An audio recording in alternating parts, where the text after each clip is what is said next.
Sous les lustres scintillants d'un loft parisien, Adrien sentit son cœur s'effondrer comme un château de cartes. Les rires des invités, le tintement des verres de champagne, tout s'effaça lorsque Léo, son fiancé, leva son verre pour porter un toast et le trahit.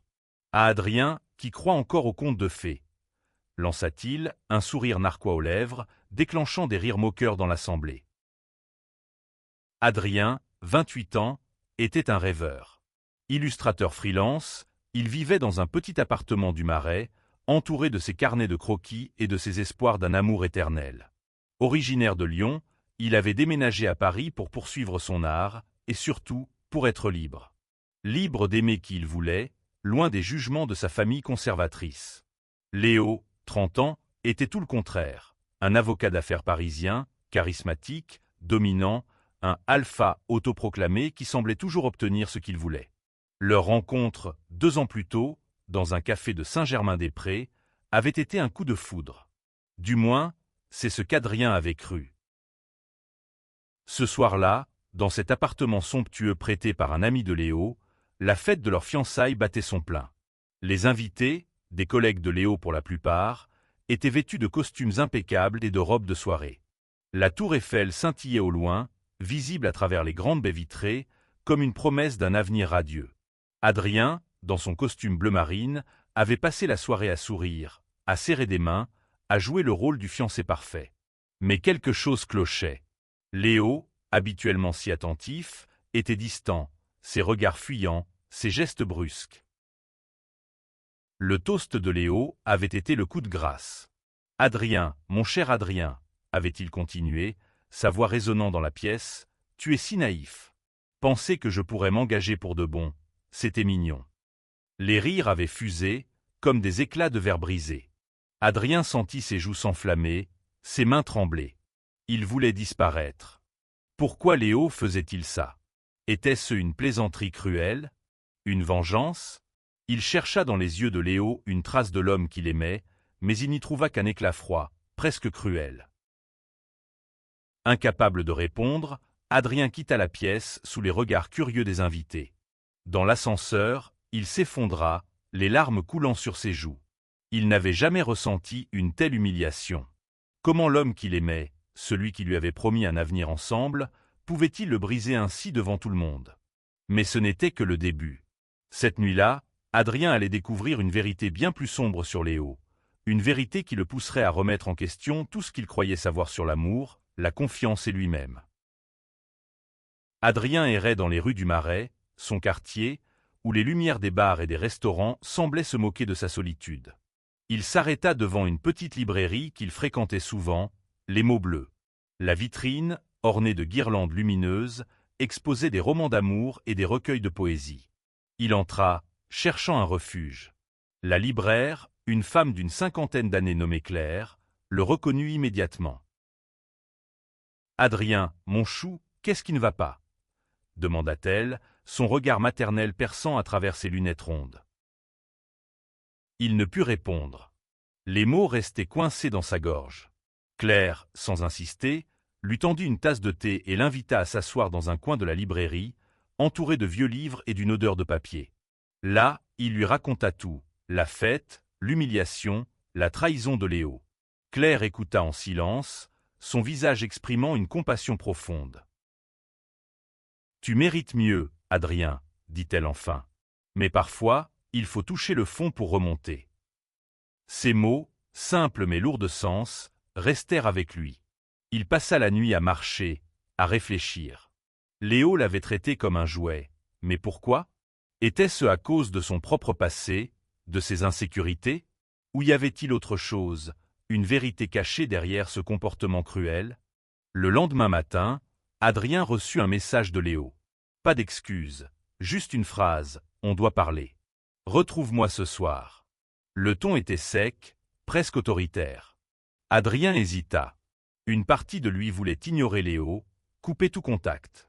Mais une autre partie, celle qu'il aimait encore, voulait des réponses.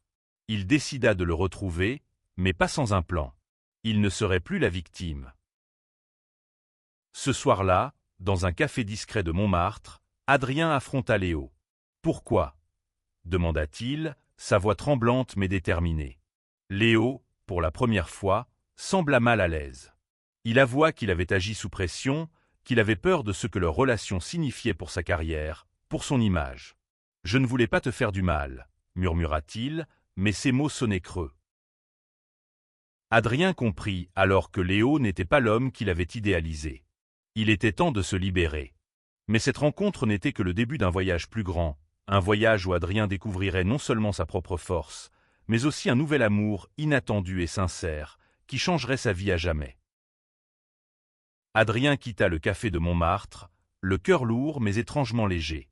Les mots de Léo résonnaient encore dans sa tête, mais ils n'avaient plus le même pouvoir. Pour la première fois, il voyait Léo tel qu'il était, un homme prisonnier de ses propres peurs, incapable d'assumer pleinement leur amour. Pourtant, la douleur restait là, comme une écharde sous la peau. Il rentra chez lui, dans son petit appartement du Marais, et s'effondra sur son canapé, entouré de ses croquis inachevés. Les dessins, autrefois pleins de couleurs vibrantes, semblaient ternes à ses yeux. Il se demanda s'il pourrait un jour retrouver l'inspiration, ou même l'envie d'aimer à nouveau. Les jours suivants, Adrien tenta de reprendre le cours de sa vie. Il accepta quelques commandes d'illustration, mais son cœur n'y était pas. Ses amis, inquiets, l'invitaient à sortir, à danser, à oublier. Mais il n'arrivait pas à effacer l'humiliation de cette soirée. Chaque regard dans le miroir lui rappelait les rires des invités, le sourire cruel de Léo. Il se sentait brisé, mais il refusait de le rester. Un après-midi, alors qu'il flânait dans une galerie d'art du 6e arrondissement, Adrien fit une rencontre inattendue. Dans une petite salle aux murs blancs, un homme observait une peinture abstraite, ses yeux sombres pleins de curiosité. Il s'appelait Raphaël, 32 ans, un photographe franco-algérien au sourire doux et à la voix chaude. Ses cheveux bouclés, légèrement grisonnants, encadraient un visage marqué par une vie d'expérience. Raphaël était né à Marseille, mais il avait grandi à Paris, où il capturait la beauté brute de la ville à travers son objectif. Cette toile, elle raconte une histoire de chaos, mais aussi d'espoir, non ? Dit Raphaël, brisant le silence. Adrien, surpris, hocha la tête. Ils entamèrent une conversation, d'abord hésitante, puis fluide. Raphaël parlait avec une sincérité désarmante, partageant des anecdotes sur ses voyages, ses photos, sa vie. Adrien, pour la première fois depuis des semaines, se sentit écouté, compris. Ils se revirent, d'abord par hasard, puis intentionnellement. Raphaël l'invita à une exposition de ses propres photographies dans une petite galerie de Belleville. Là, Adrien découvrit un autre monde.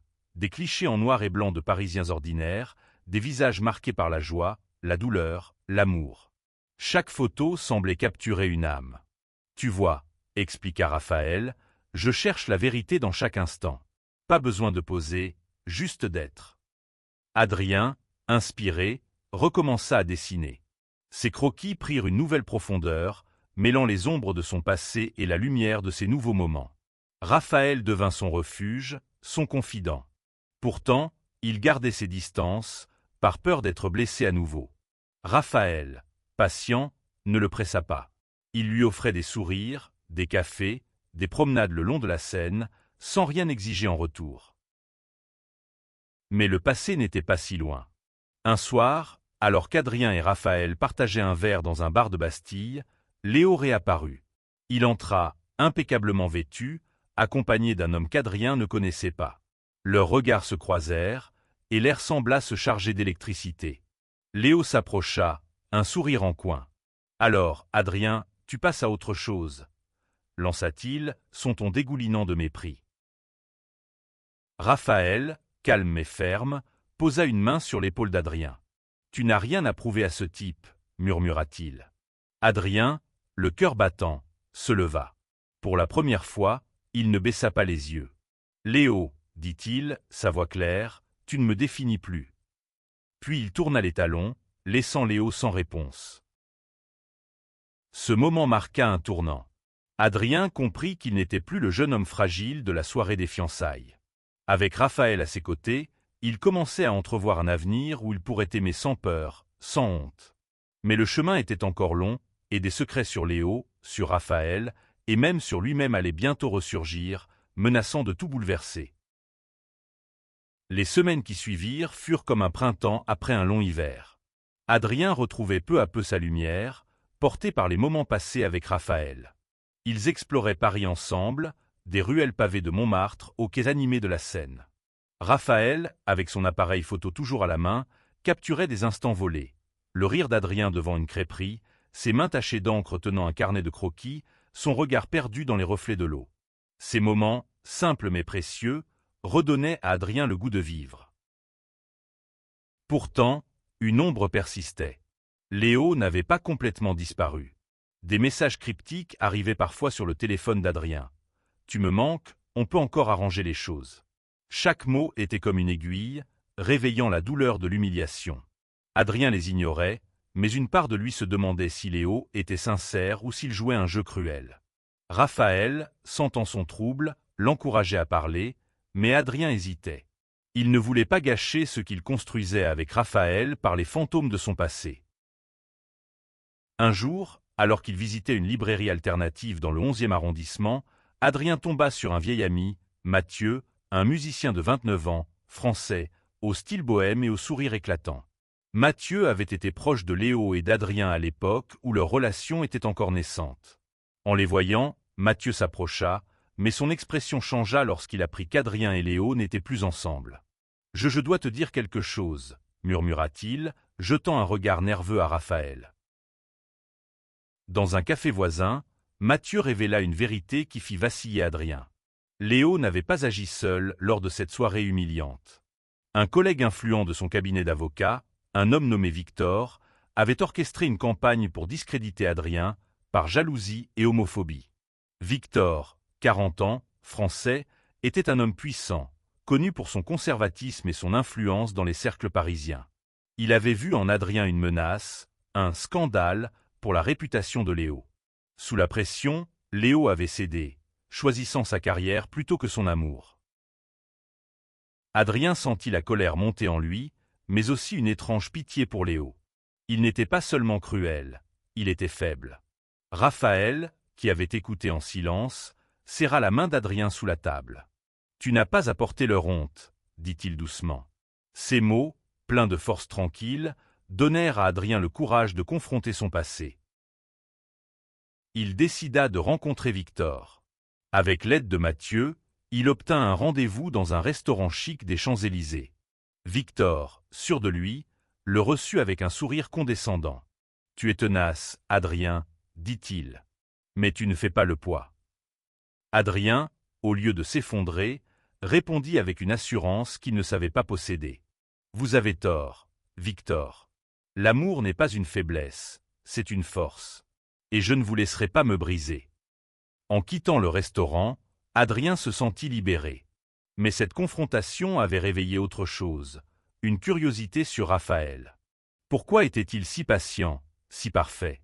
Avait-il, lui aussi, des secrets?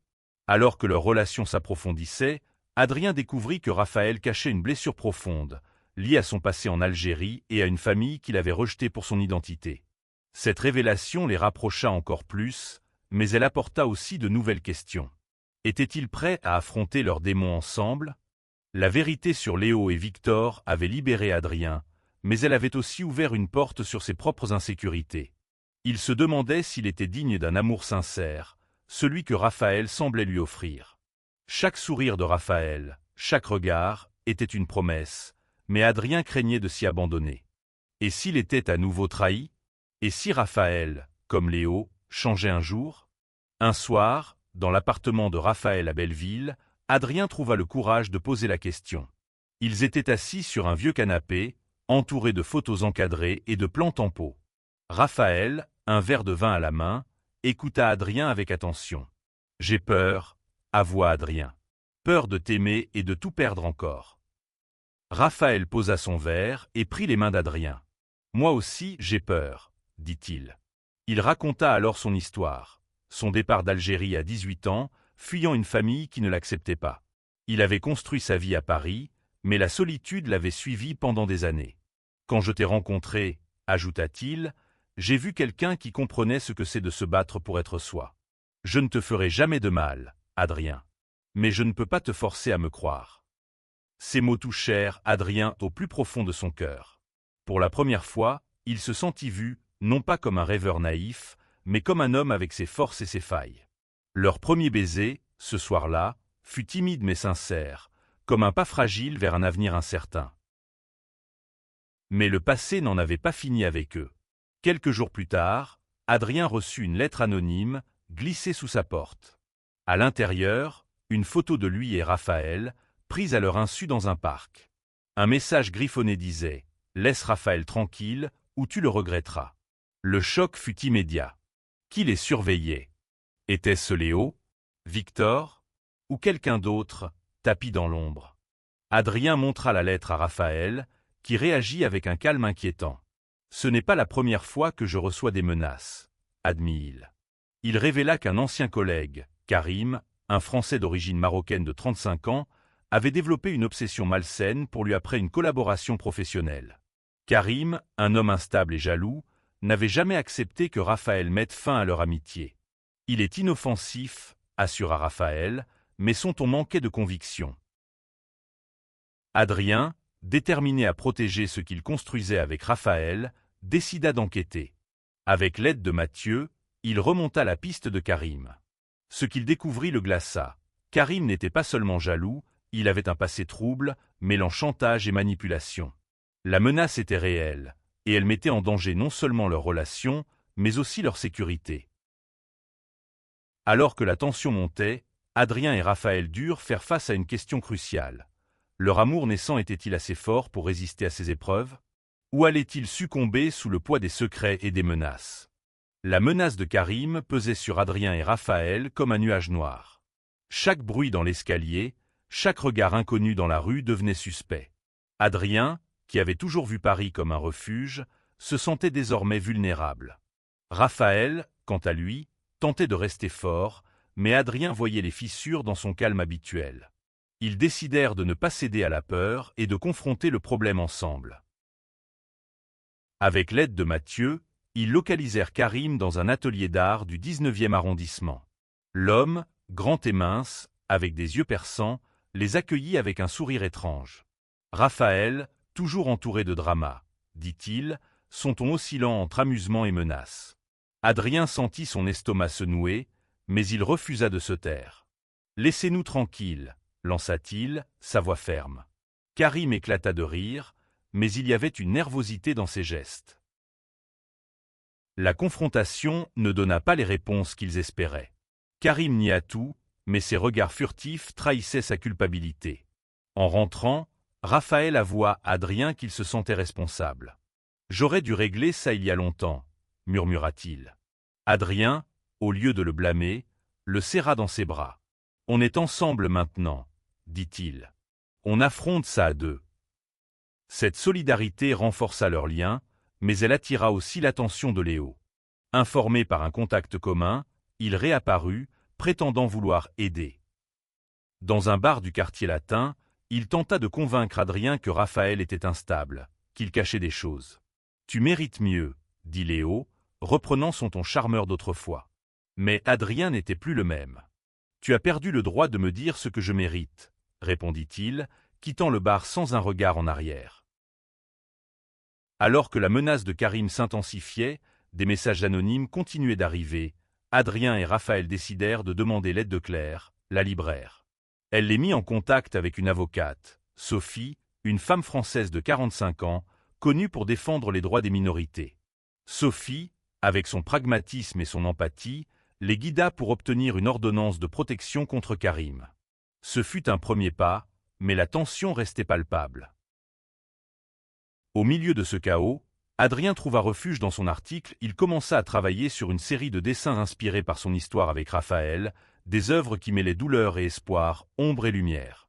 Raphaël, ému, proposa d'exposer ses dessins lors de sa prochaine exposition. « Ton art mérite d'être vu », dit-il.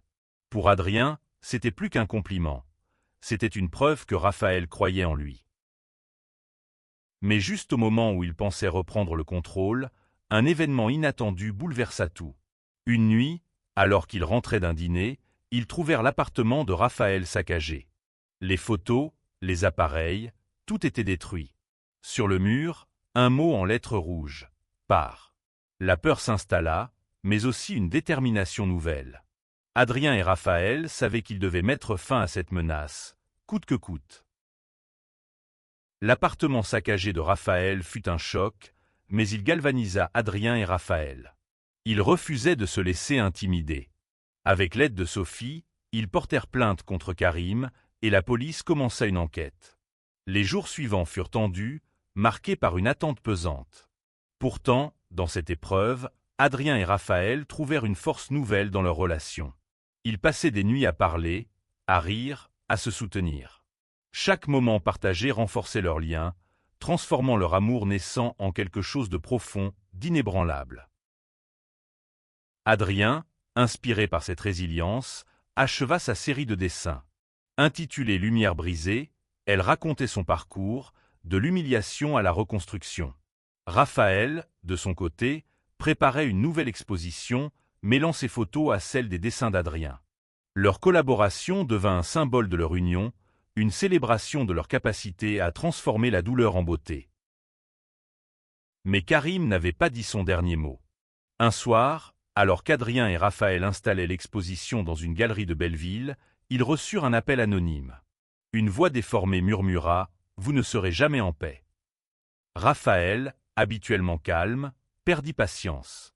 Il raccrocha, mais son visage était marqué par la peur. Adrien, refusant de céder, proposa un plan audacieux, tendre un piège à Karim pour le confronter une bonne fois pour toutes. Avec l'aide de Mathieu et Sophie, ils organisèrent une fausse rencontre dans un parc isolé du bois de Boulogne. Raphaël envoya un message à Karim, prétendant vouloir discuter. Lorsque Karim arriva, seul et nerveux, Adrien et Raphaël l'attendaient, accompagnés de Sophie et d'un officier de police en civil. Confronté, Karim s'effondra. Il avoua tout, la jalousie, les menaces, le saccage. Il avait agi seul, poussé par une obsession malsaine pour Raphaël. La police l'arrêta, mettant fin à des semaines de terreur. Ce moment de victoire, cependant, n'effaça pas toutes les blessures. Raphaël, secoué, confia à Adrien qu'il se sentait coupable d'avoir attiré Karim dans leur vie. Adrien, avec une tendresse infinie, lui rappela qu'ils étaient plus forts ensemble. « On n'a pas à porter le poids des erreurs des autres », dit-il, reprenant les mots de Claire. L'exposition eut lieu une semaine plus tard. La galerie était bondée, les dessins d'Adrien et les photos de Raphaël captivant les visiteurs. Claire, Mathieu et Sophie étaient là, fiers et émus. Mais au milieu de la foule, un visage familier apparut, Léo. Il s'approcha d'Adrien, un bouquet de fleurs à la main, et murmura des excuses. « J'ai tout gâché, dit-il. Je veux une seconde chance. » Adrien, regardant Raphaël de l'autre côté de la pièce, sut que son cœur avait déjà choisi. « Léo, répondit-il calmement, tu m'as appris à ne plus avoir peur. Merci pour ça. Mais mon avenir est ailleurs. » Léo partit, vaincu, et Adrien rejoignit Raphaël, un sourire aux lèvres. L'exposition marqua un tournant pour Adrien et Raphaël. Les critiques saluèrent leur travail, et les commandes affluèrent. Adrien, qui avait douté de son talent, trouva une nouvelle confiance en lui. Raphaël, libéré de la menace de Karim, semblait enfin apaisé. Leur relation, forgée dans l'adversité, s'épanouissait. Ils emménagèrent ensemble dans un petit appartement du 10e arrondissement, un lieu rempli de lumière et de leur création. Pourtant, des questions restaient en suspens. Adrien se demandait si Léo allait vraiment disparaître. Et Raphaël, bien couvert, gardait encore des parts de son passé dans l'ombre. Une nuit, alors qu'il triait de vieilles photos, Raphaël tomba sur une image de lui, adolescent, avec sa famille en Algérie. Il s'arrêta, les larmes aux yeux. « Ils ne m'ont jamais accepté, » murmura-t-il. « Mais toi, tu m'as donné une nouvelle famille. » Adrien, ému, promit de toujours être là. Mais il savait que leur chemin ne serait pas sans obstacle. La société parisienne, bien que progressiste en apparence, restait parfois hostile. Lors d'un dîner avec des amis de Raphaël, un commentaire homophobe d'un invité les blessa profondément. Raphaël, habituellement discret, répondit avec une éloquence qui laissa l'assemblée sans voix. « L'amour n'a pas besoin de votre approbation, déclara-t-il. Adrien, fier, comprit qu'ils formaient une équipe redoutable. Ils décidèrent de s'engager davantage dans la défense des droits LGBT. Avec Sophie, ils participèrent à des événements communautaires, partageant leur histoire pour inspirer d'autres. Adrien commença à illustrer des livres pour enfants mettant en scène des familles diverses, tandis que Raphaël documentait la vie des minorités à Paris à travers ses photos. Leur travail devint un symbole d'espoir, prouvant que l'amour pouvait triompher des préjugés. Mais un dernier défi les attendait. Victor, le collègue de Léo, refit surface, menaçant de révéler des détails sur leur passé pour ruiner leur réputation. Adrien et Raphaël, au lieu de céder, décidèrent de publier leur histoire eux-mêmes. Dans un article poignant, ils racontèrent tout, l'humiliation, les menaces, leur amour. L'article, publié dans un magazine LGBT parisien, devint viral, touchant des milliers de lecteurs. Victor, désavoué, perdit son influence. Adrien et Raphaël, plus forts que jamais, regardaient désormais l'avenir avec espoir. Leur amour, né dans la douleur, était devenu une lumière pour eux et pour d'autres. Mais une dernière surprise les attendait, une qui scellerait leur histoire d'une manière inattendue. 1 an après l'exposition, Adrien et Raphaël se tenaient main dans la main sur un pont surplombant la Seine. Le soleil couchant peignait le ciel de nuances orangées, et Paris semblait leur appartenir. Ils avaient traversé des tempêtes, l'humiliation, les menaces, les doutes, mais ils étaient là, plus unis que jamais. Leur appartement, désormais un havre de créativité, était rempli de leurs œuvres, de leurs souvenirs, de leur amour. Un jour, Claire, la libraire, les invita à un événement spécial dans sa librairie. Une surprise, dit-elle avec un sourire mystérieux. Lorsqu'ils arrivèrent, ils trouvèrent une foule d'amis, de collègues, et même des inconnus touchés par leur histoire. Claire avait organisé une lecture publique de leur article, suivie d'un débat sur l'acceptation et l'amour. Les mots d'Adrien et Raphaël, portés par leurs dessins et photos, avaient inspiré une communauté entière. Au milieu de l'événement, Raphaël prit la parole. Devant tout le monde, il s'agenouilla et tendit une bague à Adrien. « Tu m'as appris à croire en moi, » dit-il, la voix tremblante. « Veux-tu m'épouser » Les larmes aux yeux, Adrien accepta, sous les applaudissements de la foule. Ce n'était pas une fête de fiançailles grandiose comme celle avec Léo, mais elle était sincère, authentique, parfaite. Leur mariage eut lieu dans un petit jardin du Marais, entouré de leurs proches. Mathieu joua une mélodie douce à la guitare, Claire lut un poème, et Sophie officia la cérémonie. Adrien, dans un costume blanc, et Raphaël, en bleu nuit, échangèrent leurs vœux sous un ciel étoilé. « Je te choisis, aujourd'hui et toujours », murmura Adrien. Raphaël, souriant, répondit « Et moi, je te promets de toujours te voir ». Leur histoire, née d'une humiliation publique, s'acheva sur une note d'espoir. Adrien et Raphaël savaient que la vie ne serait pas toujours facile, mais ils avaient appris une vérité essentielle. L'amour véritable ne cherche pas à dominer, mais à élever. Leur union devint un symbole, un rappel que même après les pires tempêtes, la lumière peut revenir. Et quelque part, dans un coin de Paris, un jeune homme lisait leur article, trouvant le courage de vivre sa vérité. L'histoire d'Adrien et Raphaël, comme une vague, continuait de toucher des vies, prouvant que l'amour, lorsqu'il est sincère, peut changer le monde.